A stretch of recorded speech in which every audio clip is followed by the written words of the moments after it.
المرسلين المعصومين. أما بعد، فقد قال الله سبحانه تبارك وتعالى في كتابه المبين وهو أصدق القائلين: وجعلناهم أئمة يهدون بأمرنا وأوحينا إليهم فعل الخيرات وإقام الصلاة وإيتاء الزكاة وكانوا لنا عابدين. صلوات بھیجتے ہیں.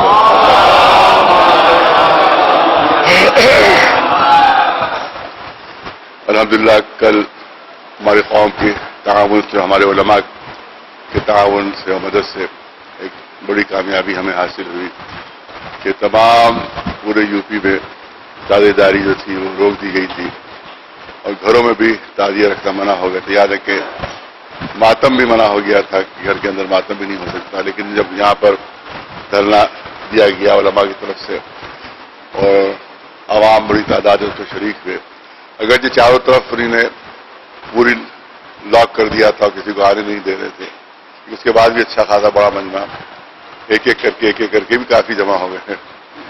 اور اللہ کا شکر ہے کہ انہوں نے ہماری بات کو تسلیم کیا اور مانا. اور الحمدللہ اب ہر گھر میں انشاءاللہ تعزیہ بھی ہوگا اور ہر گھر میں انشاءاللہ عزاداری.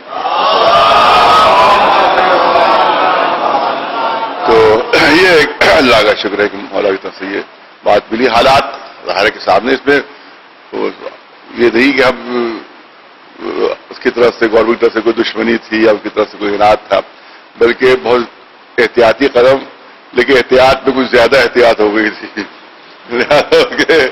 اس کے خلاف ہم لوگوں نے عدم احتجاج بلند کیا کہ بھئی گھروں کے اندر کیا ہے، کوئی خدا نخواستہ گھر میں کوئی ایسا امکان نہیں کہ وہاں کے اوپر کوئی پھیل جائے. تو یوں مجمع میں ہاں یقیناً اصرار نہیں کیا، اس لیے اصرار نہیں کیا خدا نخواستہ مجمع زیادہ ہو جائے اور ایک بھی اگر نکل آئے تو ساری مجلسیں متاثر ہو جائیں گی، ساری مجلسوں کو پابندی لگ جائے گی. ایک بھی اگر نکل آیا خدا نخواستہ تو ساری مجلسوں کو پابندی لگ جائے. تو ایسا خطرہ ہم مول نہیں لے سکتے، لہذا ہم نے مجمع کے لیے اصرار نہیں کیا کہ بھئی مجمع زیادہ ہو، کیونکہ اس میں کچھ پتہ ہے، خود مریض کو معلوم نہیں ہوتا کہ وہ مریض ہے، خود مریض کو علم نہیں ہوتا کہ وہ اس میں یہ سمٹم، اس میں یہ وائرس آ گیا ہے. تو اس وجہ سے اس میں احتیاط بھی انتہا ضروری ہے، اور سوائے احتیاط کے اس کا اور کوئی علاج ہے ہی نہیں، کیونکہ ابھی تک کوئی ویکسین نہیں نکلا ہے. سن رہے ہیں کہ سب نکلا ہے، یہاں پہنچتے کتنے مہینے لگیں گے کچھ پتہ نہیں ہوگا. تو لہذا صرف اور صرف احتیاط ضروری ہے. لہذا گزارش یہ ہے کہ آن لائن ان تمام مریضوں کو سنا جائے، گھر کے اندر بیٹھ کے سنا جائے. یہاں باہر کافی لوگ جمع ہو گئے تھے، سب یہی کہا بھائی آن لائن آپ سنیے، یہاں آنے سے کیا فائدہ، آپ باہر کھڑے ہو گئے دھوپ پہ جا کے، یہاں سے آواز بھی نہیں جا رہی ہے، اس کے بعد باہر کھڑے ہوئے تو کیا فائدہ کھڑے رہنے سے. تو لہذا ہماری گزارش یہی ہے کہ سب جو ہے وہ اپنے گھروں سے آن لائن جو ہے اس مجلس کو سنیں. ایک صلوات بھیج دیں محمد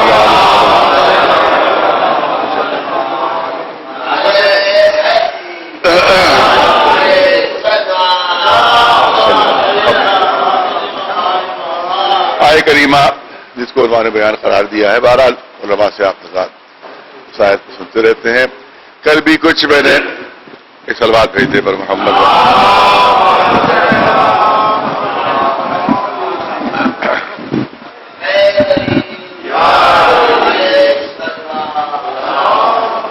عزاداری اور غم امام حسین پر چند جملے کہتے، اور یہ ہر سال مجبوراً مجھے کہنا پڑ جاتا ہے، ہر سال مجھے یاد دلانا پڑ جاتا ہے، کیونکہ ہر سال وہ اپنی لوگ جو یزیدی فوج سے تعلق رکھتے ہیں وہ آج بھی اس کی نسل موجود ہے، جو بھی غم امام حسین میں سلسلے میں مبارکباد دے، محرم میں مبارکباد دے، تو سمجھ لیجیے کہ یزیدی نسل کا کوئی نہ کوئی اس کا سلسلہ اس کا جا کر مل جاتا ہے. کیونکہ امام حسین کے غم میں کوئی حسینی مبارکباد نہیں دے سکتا، جو یزیدی ہوگا وہی مبارکباد دے سکتا ہے. جو یزید سے کوئی نہ کوئی اس کا کوئی تعلق ہوگا وہ مبارکباد دے گا. کیونکہ جو ہمارے بزرگ نے بڑی اچھی بات کہی کہ آج صرف 2 فرقے ہیں، کوئی تیسرا فرقہ نہیں ہے. کوئی فرقہ ہے ہی نہیں، صرف 2 فرقے ہیں، سنی، شیعہ، وہابی، دیوبندی، بریلوی، فلاں فلاں فلاں فلاں. اب ایسا کوئی نہیں ہے، کچھ نہیں ہے. صرف دو فرقے پوری دنیا میں اس وقت موجود ہیں اور اپنے عمل سے وہ ظاہر بھی کر رہے ہیں. اپنے عمل سے، اپنی حرکتوں سے وہ ظاہر بھی کر رہے تھے. دو فرقے رہ گئے، ایک فرقے کا نام حسینی، ایک فرقے کا نام ہے یزیدی. ایک سلوات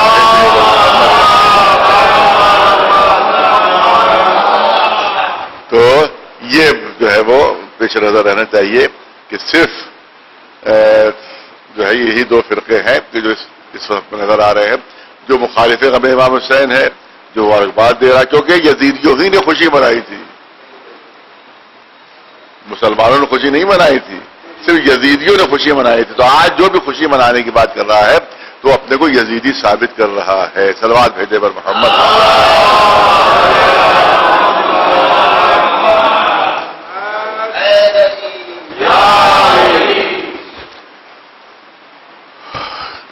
ایک بات بہت زور و شور سے کہی جاتی ہے کہ زمانے رسالت میں یہ گریہ تھا یا نہیں تھا، اور دوسری بات یہ کہی جاتی ہے کہ شہید پر گریہ کیسا، کیونکہ شہید تو زندہ ہے، تو زندہ پر تو کبھی کوئی نہیں روتا. زندہ پر تو کوئی نہیں روتا، جو مر جاتے ان کے اوپر رویا جاتا ہے. اور جو قرآن خود کہہ رہا ہے کہ شہید زندہ ہے تو آپ آنسو کیوں بہا رہے ہیں، آپ رو کیوں رہے ہیں؟ تو میں نے پہلی مجلس یا دوسری مجلس میں کیا تھا کہ ہم تابع ہیں رسول اسلام کے، ہم درباروں کے تابع نہیں ہیں، بلکہ ہم محمد و آل محمد کے تابع ہیں. اب ہم کو یہ دیکھنا ہوگا کہ ان کی سیرت کیا تھی، ہم کو یہ دیکھنا ہوگا ان کا انداز کیا تھا. تو تمام تاریخ کی کتابوں میں، تمام سیرت کی کتابوں میں دیکھیے جناب حمزہ کو سید الشہداء کا لقب دیا تھا خود رسول اللہ نے. سید الشہداء کا لقب دیا تھا رسول اللہ نے، ان کو سید الشہداء کا لقب دیا تھا. تو مجھے یہ بتائیے کہ سید الشہداء حمزہ ہے اور رسول رو رہے ہیں کہ نہیں رو رہے ہیں؟ گریہ فرما رہے کہ نہیں گریہ فرما؟ یہاں تک کہ روایتوں میں ہے کہ جب جناب حمزہ کی لاش پر پہنچے تھے رسول اللہ تو روتے روتے تقریباً بے ہوشی طاری ہو گئی، آنسو بہاتے بہاتے تقریباً بے ہوشی کا عالم ہو گیا تھا. اتنا روئے تھے. تو اگر شہید پر گریہ کرنا منع ہے تو آخر رسول اللہ کیوں رو رہے ہیں سید الشہداء پر؟ اس کے بعد آ کر آپ نے فرمایا کہ میرے چچا کے اوپر کوئی رونے والا کیوں نہیں ہے. لہذا سب نے، پورے مدینے میں سب نے اپنے اپنے شہیدوں کا ماتم چھوڑ کر جناب حمزہ کا ماتم شروع کر دیا تھا. اسی سیرت پر ہم عمل آج بھی کرتے ہیں، اسی سیرت پر ہم آج بھی کرتے ہیں کہ ہم اپنا غم نہیں مناتے. کیوں؟ جناب حمزہ کا غم کس کا غم تھا؟ رسول اللہ کا غم تھا. بہت توجہ ہے، جناب حمزہ کا غم رسول اللہ کا غم تھا، کیونکہ رسول اللہ کے چچا تھے، لہذا ان کا غم رسول کا غم تھا. لہذا سب نے اپنا غم چھوڑ کر رسول کا غم منانا شروع کیا. رسول غم منا رہے تھے اس لیے سب نے غم منانا شروع کیا. اسی سیرت پر ہم بھی عمل کرتے ہیں کہ جب ہماری کیا کوئی موت ہو جاتی ہے تو ہم اپنی میت پر ماتم نہیں کرتے ہیں بلکہ نماز رسول کا غم مناتے ہیں.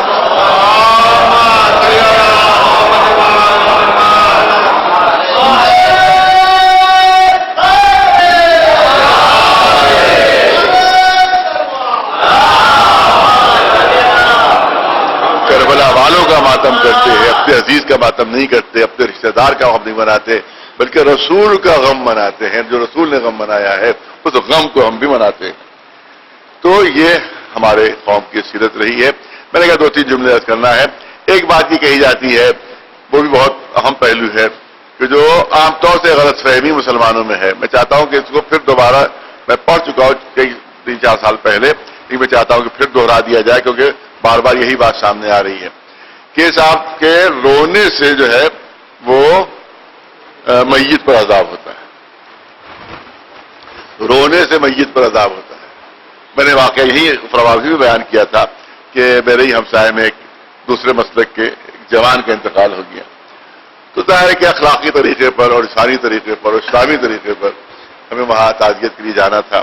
تو وہاں تعزیت کے لیے گئے تو ظاہر ہے اکلوتا بیٹا تھا، ماں باپ بھی غمزدہ تھے اور جو ہے تمام عزت وہ بھی غمزدہ تھے. تو جیسے ہی ماں کی آنکھوں سے آنسو نکلے ویسے ہی وہاں پر انہیں کے مسلک کے ایک مولانا موجود تھے. انہیں کہا یہ غضب نہ کی تھی، یہ غضب نہ کی تھی، روئیے نہیں، کیونکہ آپ کے رونے سے مرنے والے پر عذاب ہوگا. آپ کے رونے سے مرنے والے پر عذاب ہوگا. اب اگر آپ یہ سمجھ لیں کہ رونے سے عذاب ہوتا ہے، رونے سے عذاب ہوتا ہے، تو اسلامی قانون یہ ہے کہ جو عمل کرتا ہے اسی کو سزا ملتی ہے. جو عمل کا مرتکب ہوتا ہے، گناہ میں نے کیا سزا آپ کو مل رہی ہے، یہ کیا اسلام میں قاعدہ قانون ہے کہ گناہ میں کروں وہ پٹ رہے ہیں آپ، سزا آپ کو مل رہی ہے. یہ تو بادشاہوں کے زمانے میں تھا کہ ان کے جب شہزادے ہوتے تھے تو ان کے ساتھ ساتھ کچھ بچے دوست بھی ان کے رکھ دیے جاتے. جو جب شہزادہ شرارت کرتا تھا تو اس کے دوست پیٹے جاتے تھے. شہزادہ تو پٹ نہیں سکتا، تو معلوم وہ دوست اس کے پیٹے جاتے تھے اس کے بدلے میں. تو معلوم اگر رو ہم رہے ہیں عذاب مرنے والے پر ہو رہا ہے. اگر رونا بدعت ہے، حرام ہے، ناجائز ہے، تو رونے والے پر عذاب ہونا چاہیے. میت کا کیا قصور ہے؟ مرنے والے کا کیا قصور ہے؟ یہ تو بالکل اسلام کی بنیادی قانون کے خلاف ہے. تو قرآن مجید کے جو قانون ہے اس کے خلاف ہے. صاف اعلان قرآن میں ہے کہ لا تزر وازرۃ وزر اخری، ہم ایک کا بوجھ دوسرے پر نہیں ڈالتے. ہم ایک کا بوجھ دوسرے پر نہیں ڈالتے. جو گناہ کرتا سزا اس کو ملتی ہے، یہ نہیں گناہ کوئی کر رہا ہے سزا کسی اور کو مل رہی ہے. تو اگر رونا گناہ ہے، اگر آنسو بہانا گناہ ہے، تو جو آنسو بہا رہا ہے اس کو سزا ملنا چاہیے، جو گریا کر رہا ہے اس کو سزا ملنا چاہیے. رو رہے ہم، سزا مل رہی مرنے والے کو. رو رہے ہم، عذاب ملنے والے کو ہو رہا ہے. بس یہیں پہ ایک جملہ کرنا چاہتا ہوں کہ عذاب ہی کے قائل ہیں آپ کہ عذاب ہو رہا ہے، تو کم از کم آنسوؤں کے اثر کے تو آپ قائل ہوئے. کم از کم آنسوؤں کے اثر کے تو قائل ہوئے. بس فرق اپنی اپنی قسمت کا ہے. ہم کہتے ہیں ثواب پہنچ رہا ہے، آپ کہتے ہیں عذاب پہنچ رہا ہے. ایک سلوات بھیجے.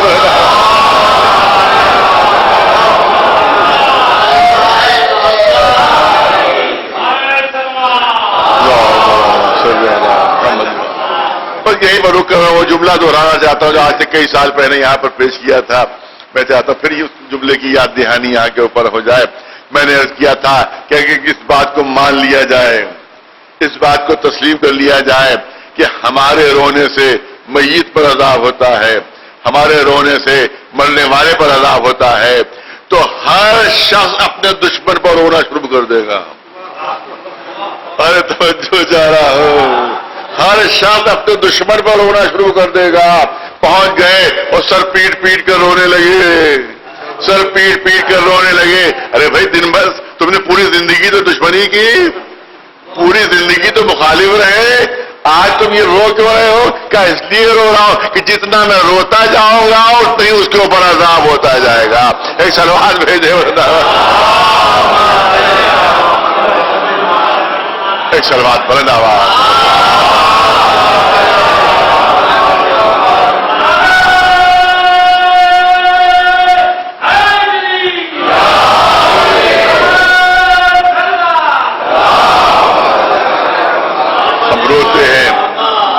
اور ہر انسان کا یہ فریضہ ہے کہ غم امام حسین، اس پہ ہلکی سی بھی انسانیت ہے، غم امام حسین منائے. جو بھی نیکیوں کو پسند کرتا ہے وہ حسین سے محبت کرے گا اور یزید سے نفرت کرے گا. ہم جو امام حسین کی یاد بنا، بہت توجہ رہے، بہت اہم پہلو عرض کرنا چاہتا ہوں. ہم جو امام حسین کی یاد بناتے ہیں، نواز رسول کی حیثیت سے بھی یاد بناتے ہیں، فاطمہ کے لخت جگر کی حیثیت سے بھی یاد بناتے ہیں، امام حسن کے بھائی کی حیثیت سے بھی یاد بناتے ہیں، مولا علی کے نور نظر ہونے کی حیثیت سے بھی یاد بناتے ہیں. لیکن ایک مقصد اور بھی ہمارا ہے، وہ مقصد یہ ہے کہ ہر نیکی کا دوسرا نام حسین ہے. ایک سلوات بھیجے. ہر نیکی کا دوسرا نام حسین ہے، ہر اچھائی کا دوسرا نام حسین ہے، اور ہر برائی کا دوسرا نام یزید ہے. ایک سلوات بھیج دے بنا.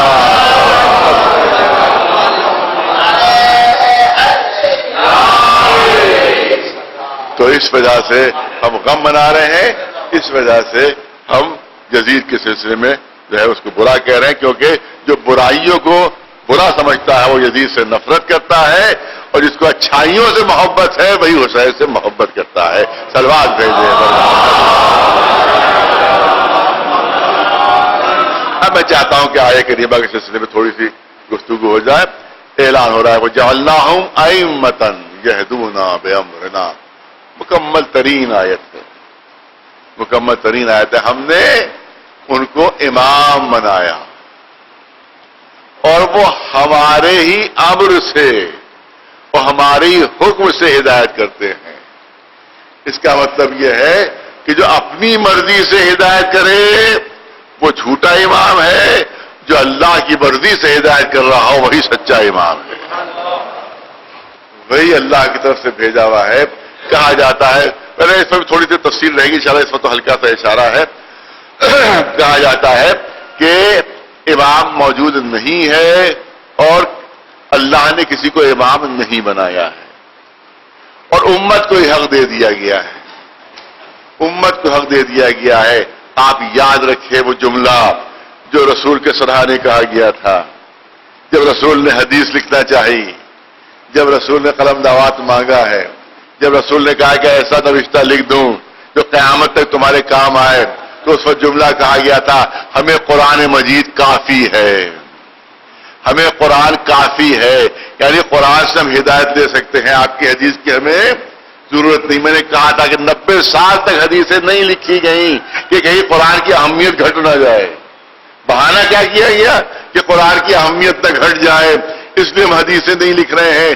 حدیثوں کی کتابیں جلائی گئی 90 سال تک. کل کی مجلس میں نے عرض کیا تھا کہ 90 سال تک حدیثوں کی کتابیں جلائی گئیں کہ قرآن کی اہمیت گھٹ جائے گی، اس سے بہانہ بنایا گیا قرآن کی اہمیت گھٹ جائے گی. ہم تو قرآن پر چلتے ہیں، ہم تو قرآن کے احکام پر عمل درآمد کرتے ہیں. تو سوال یہ ہوتا ہے کہ جب آپ بنیاد قرآن کو بناتے ہیں تو یہ دیکھیے قرآن میں بنیاد کیا ہے. قرآن میں بنیاد کیا؟ پورے قرآن مجید میں ایک ایک آیت، ایک ایک لفظ، ایک ایک حرف دیکھ کر بتا دیجئے کہ کہیں پر بھی اللہ نے امت کو بنانے کا حق دے دیا ہو، امت کو انتخاب کا حق دے دیا ہو. پورے قرآن مجید میں آپ کو یہی ملے گا. امام بنا رہا ہے تو اللہ بنا رہا ہے، اور خلیفہ بنا رہا ہے تو اللہ بنا رہا ہے. تو آپ کا وہ دعویٰ کیا ہوگا کہ قرآن کافی ہے؟ سب سے پہلے جو آپ نے مخالفت کی ہے تو قرآن مجید کی ہے. ایک صلوات بھیجے ایک صلوات بلند آواز اور سید العلماء کا حوالہ دیتے ہوئے میں یہ بات کہنا چاہتا ہوں، بڑی خوبصورت بات انہوں نے کہی ہے جو آپ کے سامنے بہترین دلیل ہے. ہمارے علماء نے کوئی دلیل چھوڑی نہیں ہے، کوئی پہلو چھوڑا نہیں ہے، جو آپ کے سامنے پیش کرنا چاہتا ہوں کہ انہوں نے فرمایا کہ کوئی بھی بزم، کوئی بھی مجلس، کوئی بھی محفل، کوئی بھی پروگرام جب منعقد ہوتا ہے تو اس کا کوئی نہ کوئی منعقد کرنے والا ہوتا ہے، اس بزم کا کوئی نہ کوئی منعقد کرنے والا ہوتا ہے، اس کا کوئی شروع کرنے والا ہوتا ہے. مجلس کہیں ہوتی ہے، جو میزبان ہوتا ہے اس کی طرف سے اشتہار چھپتا ہے، اس کی طرف سے وقت معین ہوتا، فلاں وقت فلاں جگہ پر فلاں مقام پر مجلس ہوگی، فلاں ذاکر پڑھیں گے، فلاں عالم پڑھیں گے، فلاں خطیب پڑھیں گے.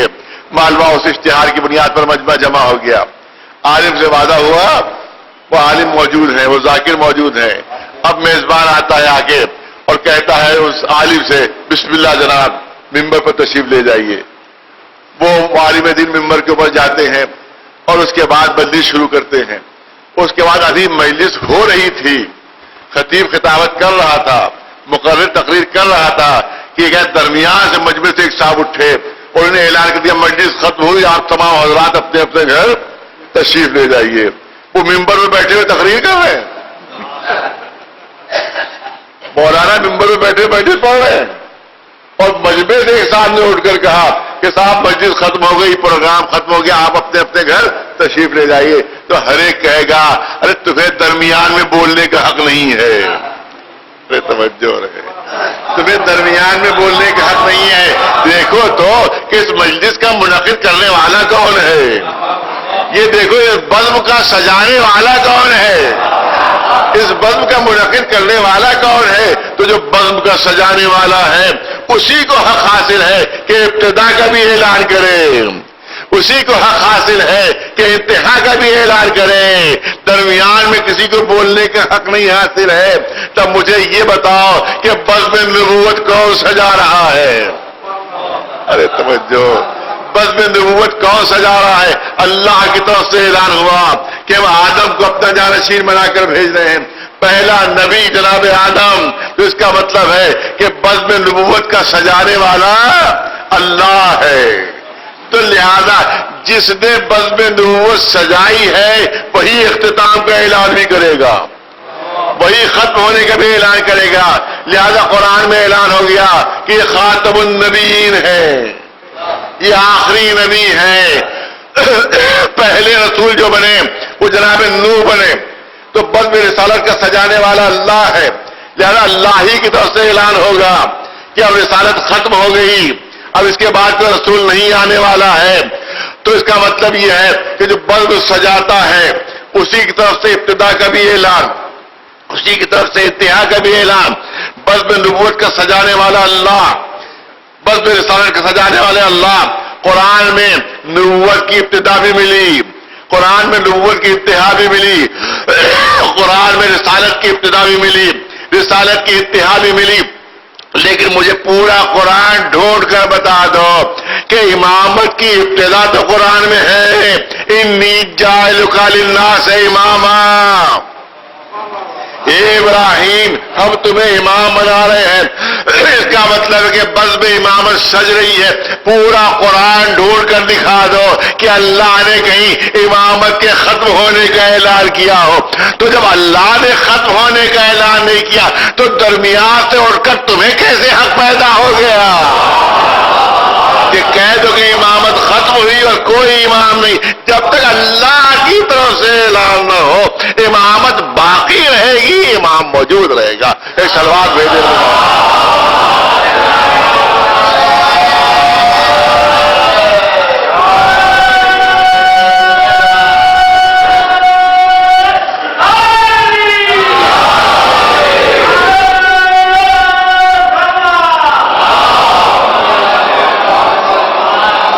دوسرا اس موضوع کا اہم پہلو یہ ہے کہ ہمارا عقیدہ ہے، اور عقیدہ بھی قرآن مجید کی بنیاد پر ہے۔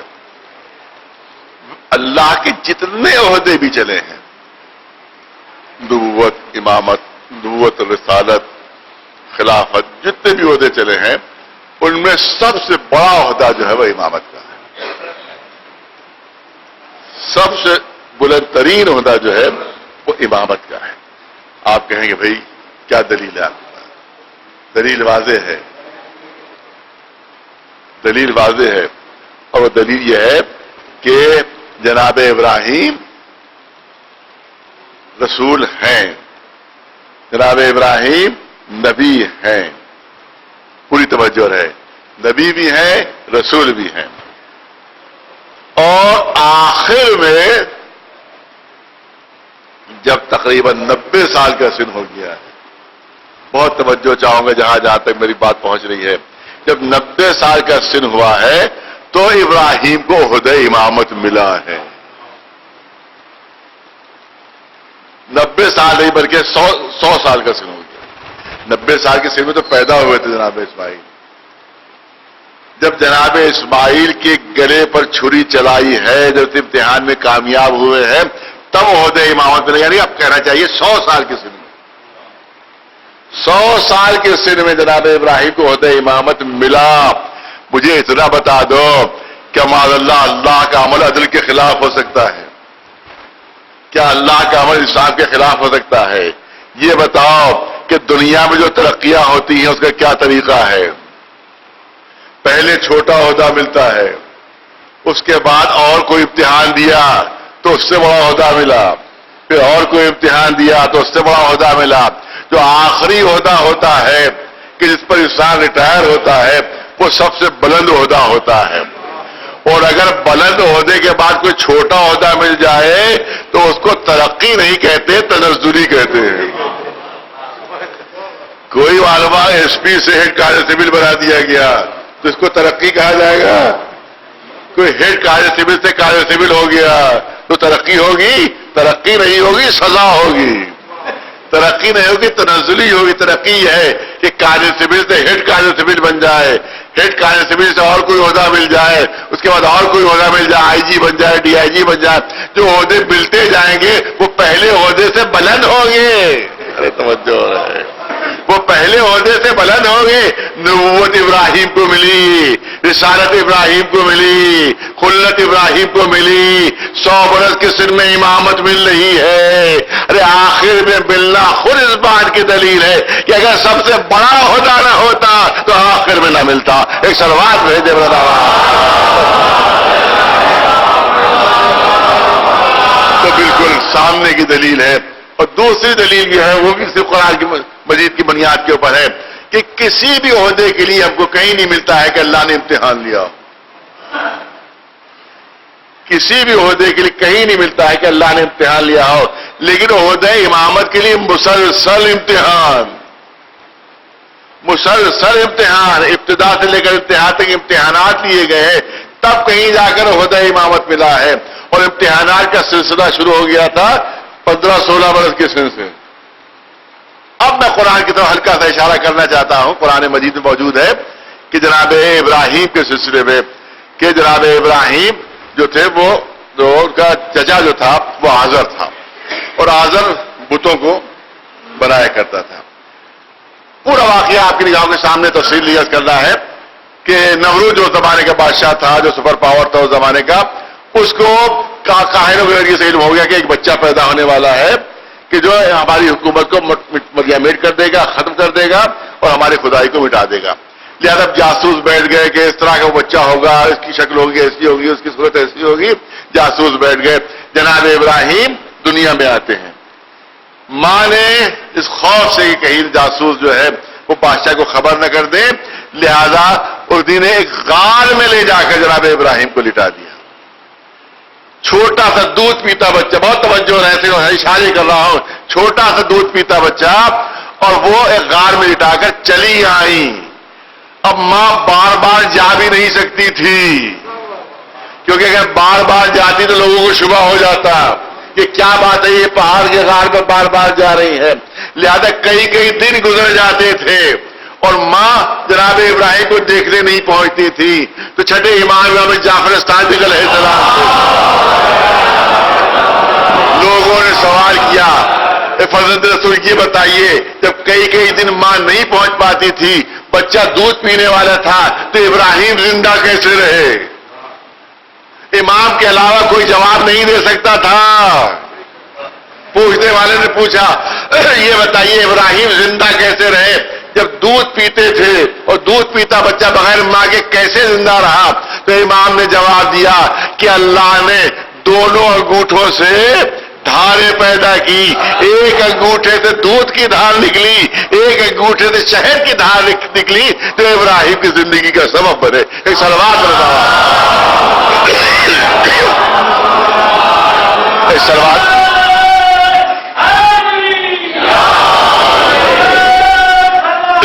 تفصیل چھوڑتے ہوئے جلدی پڑھنا چاہتا ہوں تاکہ پورا واقعہ آپ کے سامنے آ جائے. 13 برس کے جب سن ہو گیا، اب تفصیل چھوڑ رہا ہوں. 13 برس کا سن ہوا، اب ماں کو خیال ہو گیا کہ اب وہ نمرود بھول چکا ہوگا، وہ پرانی بات ہو گئی ہے. جناب ابراہیم کو لے کر وہ گھر آ گئے. اب ظاہر 13-14 برس کا سن ہے. آزر اس زمانے کا سب سے مشہور بت ساز تھا، بت بنانے والا تھا. اس کے بت بہت مشہور تھے اور لوگ بہت پسند کرتے تھے. بڑی قیمت پر اس کے بت جو ہے فروخت ہوتے تھے. اب اس نے بت بنایا بڑی محنت سے. جناب ابراہیم کو بلایا اور کہا کہ دیکھو اب میں بوڑھا ہو چکا ہوں اور مجھے اب لے جانا بھاری بھاری پتھر کی بت لے جانا بازار میں بڑا سخت ہے. اب تم جوان ہو، لہذا اب تمہاری ذمہ داری ہے کہ ان بتوں کو لے جاؤ، بس اس بات کا دھیان رکھنا کہ یہ ہمارے خدا ہیں،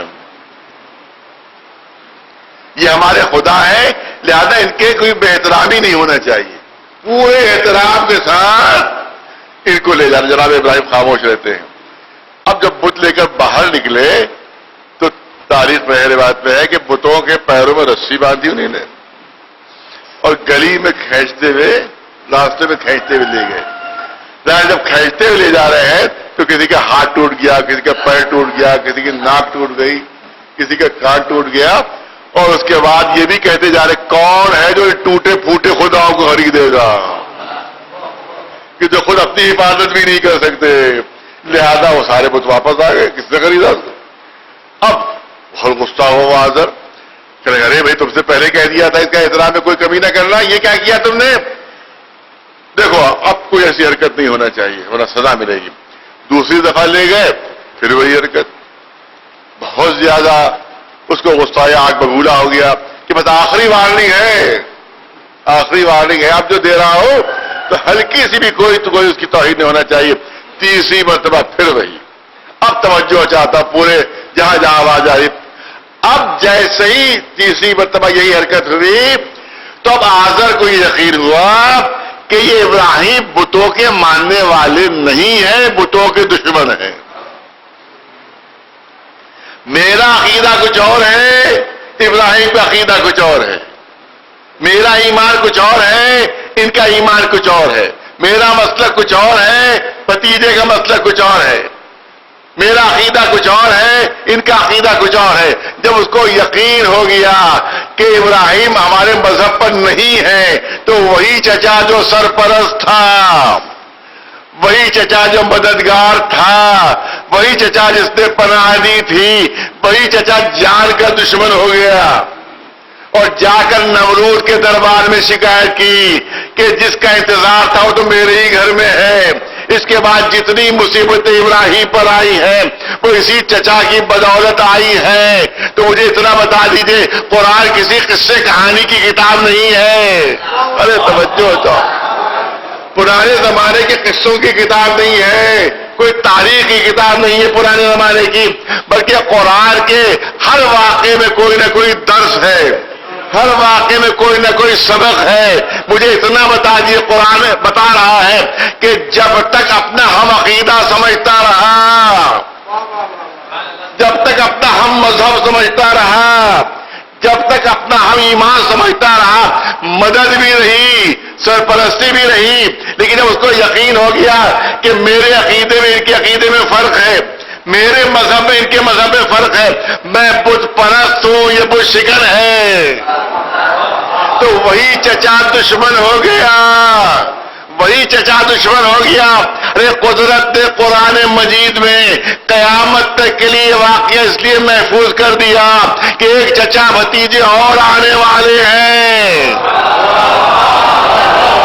ایک چچا بھتیجے اور آنے والے ہیں. چچا کا نام ہے ابو طالب, بھتیجے کا نام ہے محمد. اگر عقیدے میں فرق ہوتا, اگر مذہب میں فرق ہوتا, اگر مسلک میں فرق ہوتا تو ابو طالب دشمن ہوتے, سرپرستی نہ ہوتی. سرپرستی بتا رہی ہے کہ جو ایمان رسول کا ہے وہی ایمان ابو طالب کا بھی ہے. ایک صلوات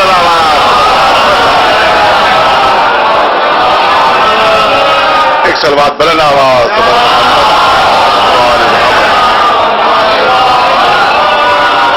بس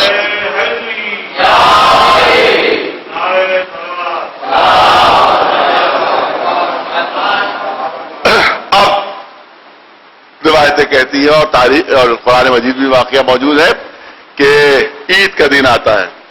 اب دیکھیں امتحانات چل رہے ہیں, عید کا دن آتا ہے, اور عید اس زمانے میں اس طرح سے منائی جاتی تھی کہ سب کے سب پوری آبادی باہر چلی جاتی تھی اور باہر جا کر عید بناتے تھے. تو جناب ابراہیم کے جو دوست تھے زمانے کے, وہ جناب ابراہیم کے پاس آ کہ ابراہیم چلو ہم بھی چلتے باہر جا کے عید بناتے ہیں. اب بہت توجہ رہا, ایک بہت مشکل مسئلہ ہے یہاں کے اوپر, عالم اسلام کا مشکل ترین مسئلہ وہ یہیں پر پیدا ہوتا ہے, یہیں پر پیدا ہوتا ہے. میں بھرپور توجہ چاہوں گا. جناب ابراہیم نے فرمایا انی سقیم, میں مریض ہوں, میں بیمار ہوں, میں نہیں جا سکتا, میں بیمار ہوں, میں مریض ہوں. پورا شہر خالی ہو گیا, جناب ابراہیم گھر کے اندر ہے.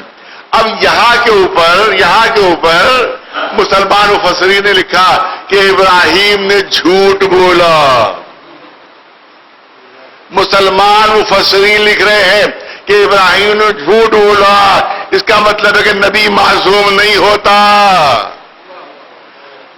یہ عقیدہ پیدا ہو گیا کہ نبی معصوم نہیں ہوتا، کیونکہ معصوم جھوٹ نہیں بولتا۔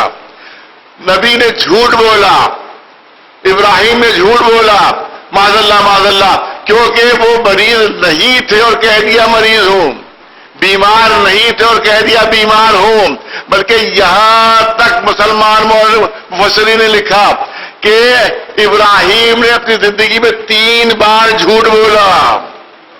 بہت توجہ چاہوں گا، 3 بار جھوٹ بولا انہوں نے، 3 بار جھوٹ بولا۔ یہاں پر جناب مولانا ابن حسن صاحب نہروی کی بات مجھے یاد آ رہی، انہیں یہاں پر پڑھا تھا کہ جب مسلمان مفسرین لکھتے کہ 3 بار جھوٹ بولا، قرآن کہہ رہا ہے کانا صدیقا نبیا، ابراہیم صدیق تھے، ابراہیم صدیق تھے، ابراہیم صدیق تھے۔ اور مسلمان مفسر کہہ رہا ہے کہ 3 مرتبہ ابراہیم نے جھوٹ بولا، 3 مرتبہ، اور قرآن کہہ رہا ہے کہ سچے تھے۔ انہیں یہاں پر فرما رہی ہے بتاؤ کہ تمہارے 3 جھوٹوں کو مانو یا قرآن کے ایک سچے کو مانو؟ ایک سلوات بھیجے بہت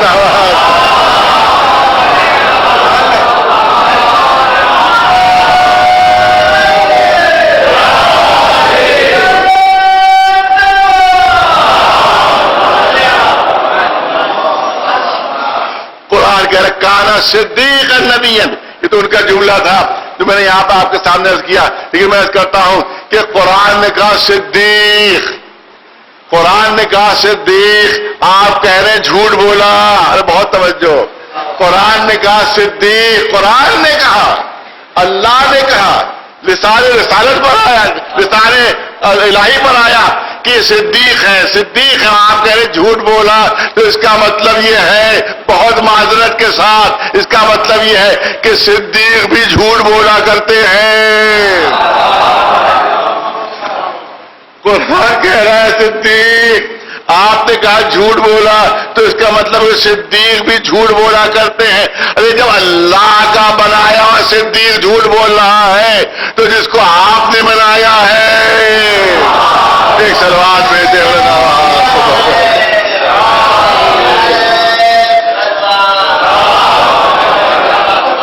ایک سلوات بلند آواز محمد السلام۔ بس جلدی پیش کر دوں کیونکہ اب دعوت اس میں گنجائش نہیں رہی ہے۔ بہت دلچسپ واقعات اس سلسلے میں ہیں کہ آخر میں جناب ابراہیم جو تھے وہ جاتے ہیں اور جا کر وہ شکنی کرتے ہیں، اور آخر میں سب سے بڑا جو بت ہے اس کے اوپر وہ جا کے وہ کدال رکھ دیتے ہیں، اور جب پورا واپس آتا ہے تو اس کے بعد جب ان سے جناب ابراہیم سے پوچھا گیا تو ان کا بڑے والد نے توڑا ہوگا۔ یہ پورا واقعہ یہاں پر ایک چیز اور عرض کرنا چاہتا ہوں کہ اب یہاں پر عصمت نبوت پر حرف آ رہا ہے، بہت توجہ چاہوں گا، یہیں سے عصمت نبوت پر حرف آ گیا کہ بیمار نہیں تھے مگر کہہ دیا بیمار ہوں۔ آج کا بچہ بھی پوچھ سکتا ہے کہ بھائی یہ کیا چیز ہوئی، اس کو کیا کہا جائے گا، اس کو کیا کہا جائے گا؟ بیمار نہیں ہے کوئی، اور کہتے میں بیمار ہوں۔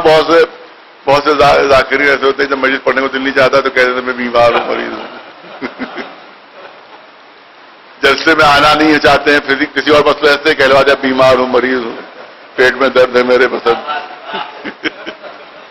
معلوم جلسے میں آنا مناسب نہیں سمجھتے، کہلوا دیا بیمار ہوں، اور 1 گھنٹے بعد دیکھا کہ تمہارے نخاص میں ٹہل رہے ہیں۔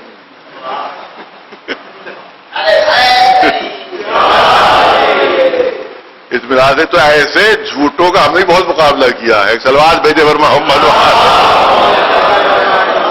تو یہ جھوٹ ہے، ظاہر ہے بالکل جھوٹ غلط ہے۔ اسی پر یہ عقیدہ بن گیا کہ نبی معصوم نہیں ہوتا ہے۔ اب معصوم کی عصمت کی حفاظت کوئی معصوم ہی کر سکتا ہے، یہ ہمارے بس کی بات نہیں ہے۔ اسی لیے کوئی مشکل مسئلہ قرآن پر پڑتا ہے تو ہم اہل بیت کے پاس جاتے ہیں، جب اہل بیت کے سلسلے میں کوئی غلط فہمی بیٹھتی ہے تو ہم قرآن کے پاس جاتے ہیں۔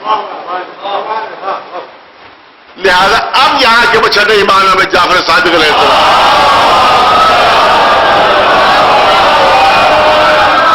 پہنچ گئے لوگ ان کے پاس.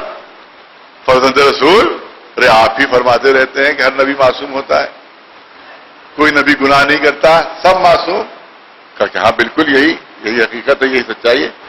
کہ پھر بتائیے، ہماری تو تشویش ہو رہی ہے، ہمیں تو سمجھ میں نہیں آ رہا ہے کہ بیمار نہیں تھے اور کہہ دیا بیمار ہو، جس کو کیا کہا جائے گا؟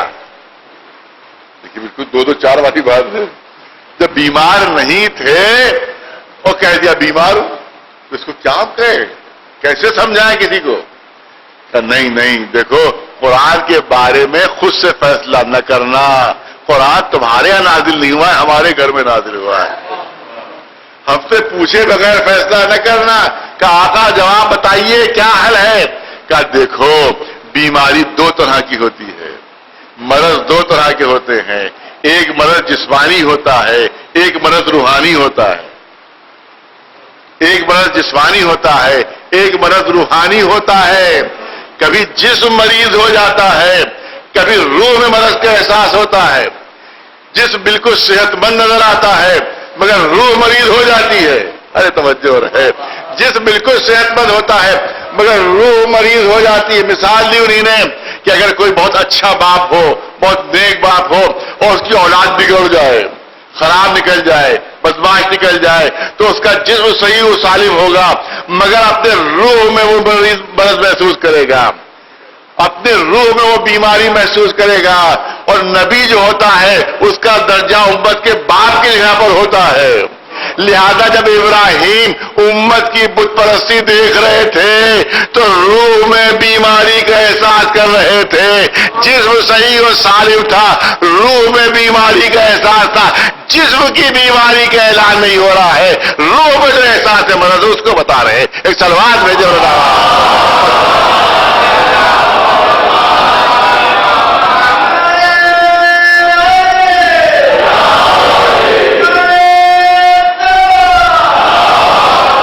جلدی پیش کر دوں، جلدی 4-5 منٹ کے اندر پیش کر دوں آپ کے سامنے، توجہ رہے.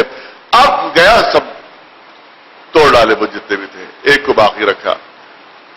تو اب جب سب لوگ واپس آئے تو ہنگامہ بن گیا، قیامت بن گئی. سارے خدا جو تھے وہ ٹوٹ پھوٹ گئے. سب کیا ہوا، کس نے کیا کون؟ آخر میں پتا چلا کہ بھئی ایک فتح ہے، ایک جوان ہے جو بتوں کی مخالفت کیا کرتا ہے. یہ اسی کی حرکت ہے، اسی کا نام ابراہیم، اس کا نام ابراہیم، اس کا نام ابراہیم. بہت توجہ رہے، 2-3 جملے آپ کے سامنے عرض کرنا. بہت دلچسپ واقعہ. یہ ایک فتح ہے کہ جس نے جو بتوں کی مخالفت کیا کرتا ہے، یہ اسی کی حرکت ہے. کہاں رہتا ہے؟ چلو تلاش کرنے کے لیے نکلے. ٹیمیں بن گئی ڈھونڈنے کے لیے جناب ابراہیم، جو تلاش کرنے کے لیے نکلے. ادھر ڈھونڈ رہے، ادھر پہنچ رہے، ادھر پہنچ رہے، ادھر پہنچ رہے، ادھر ابراہیم کہاں. آخر میں کچھ بزرگ ایسے تھے جو ٹھیک جناب ابراہیم کے گھر کے سامنے پہنچ گئے. جناب ابراہیم دروازے پہ کھڑے ہوئے. بہت توجہ، جناب ابراہیم دروازے پہ کھڑے ہوئے. ان بزرگوں نے جو وہاں کے تھے، اس زمانے کے، وہاں کے اس علاقے کے، پوچھا کہ تم ابراہیم نام کے جوان کو جانتے ہو؟ کہ ہاں میں جانتا ہوں. کون ہے وہ؟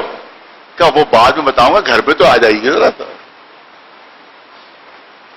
گھر میں تو تشریف لائیے. آپ لوگ اتنا دیکھ رہے ہیں میں تھکے ہوئے، آپ لوگ بہت ہیں، بہت گھومے ہیں، بہت ٹہلے ہیں، تو گھر میں آ جائیے. آپ بھوکے بھی لگ رہے ہیں آپ چہرے سے، لہٰذا گھر میں آئیے. وہ لوگ گھر کے اندر آ گئے، دسترخوان بچھا دیا اور جناب ابراہیم نے کھانا لگا دیا. ارے بتاؤ تو ابراہیم کون ہے؟ کھانا تو کھا لیجیے،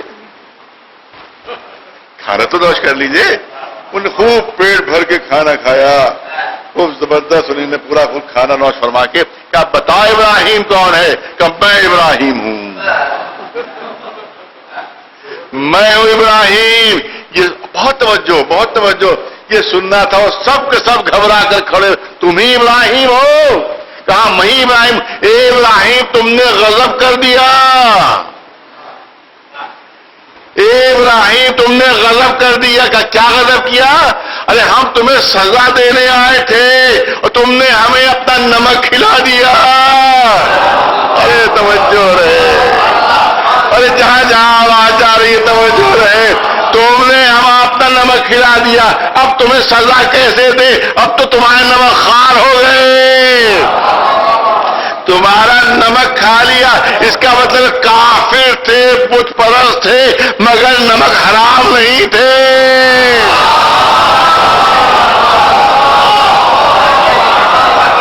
کافر تھے, بت پرست تھے, مگر نمک حلال تھے, نمک خوار نہیں تھے. ارے جس نے خدیجہ کا نمک کھایا, ایک صلوات بھیجے بناواز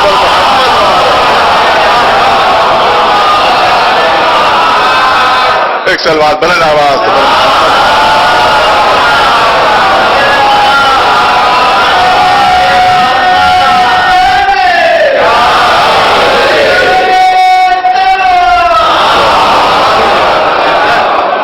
سزا کیسے دیں؟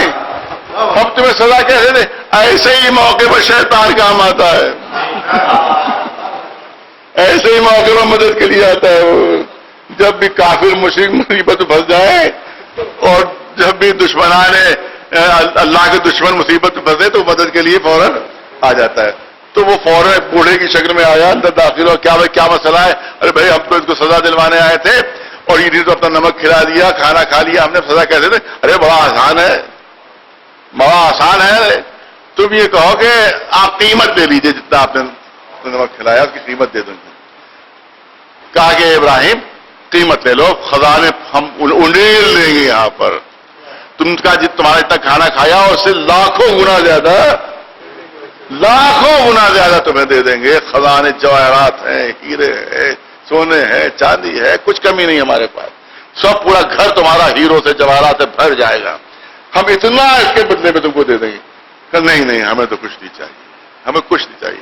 کہ نہیں نہیں تم کو لے کر رہنا پڑے گا, لینا پڑے گا, اس کی قیمت لینا پڑے گی, تمہیں لینا پڑے گا. اچھا قیمت ہی دینا چاہتے ہو؟ ارے توجہ ہے, قیمت دینا چاہتے ہو؟ کہا جو کہو, جو کہو ہم قیمت دینے کے لیے تیار ہیں. کہا نہ مجھے خزانے چاہیے ہیں, نہ مجھے سونا چاہیے ہے, نہ مجھے چاندی چاہیے ہے, نہ مجھے موتی چاہیے ہیں, نہ ہیرے چاہیے ہیں. بس ایک مرتبہ اللہ کے سامنے سر جھکا دو, ایک صلوات بھیج دے.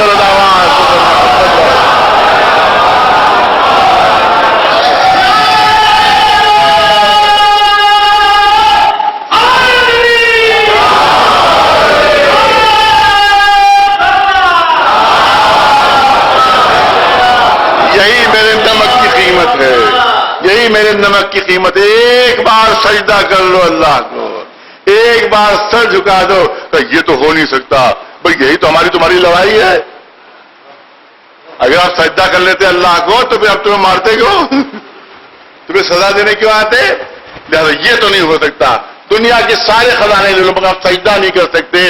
اور پھر شیطان کام آیا, آ کر کان میں کہا جھوٹ ووٹ کر لینا,